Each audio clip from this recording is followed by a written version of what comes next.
আপনাকে। আপনি যেমনটি জানাচ্ছিলেন যে ভোটের খোঁজখবর আমরা ইতিমধ্যে যে বিষয়টা জানাচ্ছিলাম, গতকাল রাত থেকেই আমরা ধীরে ধীরে একে একে যে খবরগুলো আসতেছিল নির্বাচন কমিশনের, সেই বিষয়ে তারা ঘোষণা করছেন। এখন পর্যন্ত ঘোষণা চলছে। ইতিমধ্যেই 274টি আসনের ফলাফল ঘোষণা করা হয়েছে। এর মধ্যে যেই বিষয়টি আমাদেরকে জানানো হয়েছে, জামাত ইসলামের যে আসন পেয়েছেন মোট 63টি। এছাড়া এনসিপি পেয়েছে 6টি, বাংলাদেশ খেলাফত মজলিস রিকশা প্রতীকে ভোট আসন পেয়েছেন 2টি, স্বতন্ত্র প্রার্থীরা জয়লাভ করেছে মোট 8টি। বিএনপি বাদ বাকি আসনগুলো মূলত বিএনপি পেয়েছে এবং বিএনপির আমরা যে বিষয়টা জানিয়েছি 213টি আসনে বিএনপি জয়লাভ করেছে। এর মধ্যে যে বিএনপির যেই জোটের শরিক দল এখানে গণসংহতি আন্দোলনের জুনায়েদ সাকিব জয়লাভ করেছেন এবং ভিপি নুরুল হক নূর গণ অধিকার পরিষদ থেকে নির্বাচিত হয়েছেন। সব কিছু মিলে এখানে যে একের পর এক ফলাফল আসছে এবং ঘোষণা করা হচ্ছে। ঢাকার বাইরে রিটার্নিং কর্মকর্তার কার্যালয় থেকে এক ধরনের ঘোষণা এসেছে। সেই বিষয়টি আমরা যেমন ঢাকা আমাদের জেলা প্রতিনিধি সহ বিভিন্ন মাধ্যমে আমরা নিশ্চিত করছি এবং এর বাহিরে এইখান থেকে যেই খবরগুলো আসছে নির্বাচন কমিশন থেকেও ঘোষণা করা হচ্ছে এবং ঘোষণার পরবর্তী সময়ে মূলত এখানে যে ভোটের যে কে কত কোন প্রার্থী কতটি ভোট পেয়েছেন এবং এটি একটি তালিকা এখানে টানিয়ে দেওয়া হচ্ছে যাতে কোনো ধরনের বিভ্রান্তি না থাকে। ইতিমধ্যে এখানে বিএনপির তরফ থেকে বিএনপির একজন নেতা, বিএনপির যে নির্বাচন কমিটি পরিচালনা কমিটির দায়িত্বে রয়েছেন নজরুল ইসলাম খান, উনি এসেছেন। এছাড়া এর আগে গতকাল জামাত ইসলামের পক্ষ থেকেও এই নির্বাচন কমিশনে নেতারা এসেছেন এবং বেশ কিছু অভিযোগ জানিয়েছেন। সব কিছু মিলে এখন পর্যন্ত এই ভোটের যে সার্বিক পরিবেশ, সেই পরিবেশ নিয়ে তেমন বড় ধরনের কোনো অভিযোগ নেই। আমরা যে বিষয়টি জানতে পাচ্ছি যে এখানে ইতিমধ্যে যে বিষয়টি নিশ্চিত হয়েছে, নিরঙ্কুশ সংখ্যাগরিষ্ঠতা নিয়ে বিএনপি সরকার গঠন করতে যাচ্ছে। যেহেতু 200-র বেশি এখানে তারা আসন পেয়েছে, সরকার গঠনের জন্য 151টি আসন পেলেই সরকার গঠন করা যায়। সেই হিসেবে বিএনপি 200-র বেশি 13টি আসন ইতিমধ্যে পেয়েছে। সব কিছু মিলিয়ে বিএনপির সরকার গঠন করতে যাচ্ছে, এই বিষয়টি পুরোপুরি নিশ্চিত।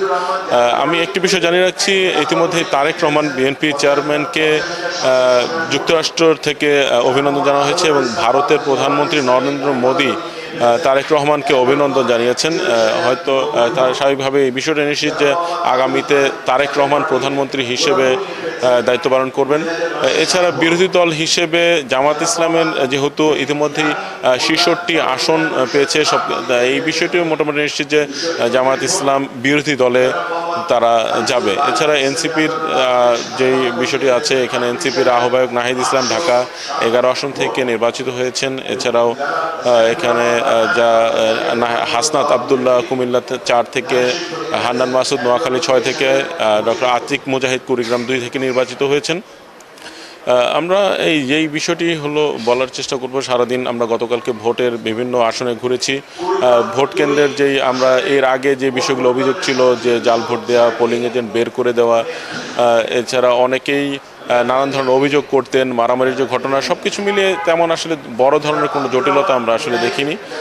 এখন নির্বাচনের পরবর্তী সময়ে জামাত ইসলামের পক্ষ থেকে বেশ কিছু আসনের ফলাফল যে একটু সমস্যা হয়েছিল বলে তারা অভিযোগ করেছেন। এই অভিযোগের প্রেক্ষিতে তারা সেই ভোটগুলো পুনর্গণনার দাবি করেছেন। তো সব কিছু মিলে নির্বাচন কমিশন আসলে কী সিদ্ধান্ত নেবে এই বিষয়টি এখনও আসলে নিশ্চিত নয়।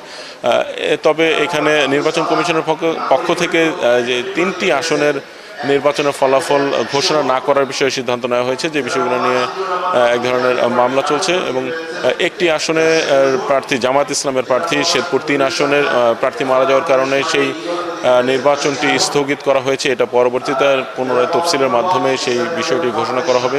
একটি বিষয়ে জানিয়ে রাখবো, ওয়াহিবা ঢাকা মহানগরের মোট 15টি আসন এবং ঢাকা জেলার মধ্যে বাকি 5টি আসন।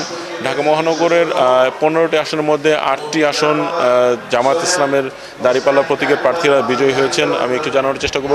ঢাকা 4, ঢাকা 5, ঢাকা 7, ঢাকা 12, ঢাকা 13 আসনে জামাত জোটের প্রার্থী মামুনুল হক এবং ঢাকা 14-তে ঢাকা 15-16 এই আসনগুলো জামাত ইসলামের পক্ষ থেকে প্রার্থীরা বিজয় লাভ করেছেন। এর বাদবাকিগুলো তারা বিএনপির প্রার্থীরা জয়লাভ করেছেন। এছাড়া একটি বিষয় হলো রংপুর এবং কুড়িগ্রামের সবগুলো আসনে জামাতের প্রার্থীরা জয়লাভ করেছেন। বিএনপির প্রার্থীরা বেশ ভালো করেছেন কুমিল্লা, এরপর নোয়াখালী, চট্টগ্রামের আসনগুলোতে, সিলেটের আসনগুলোতে।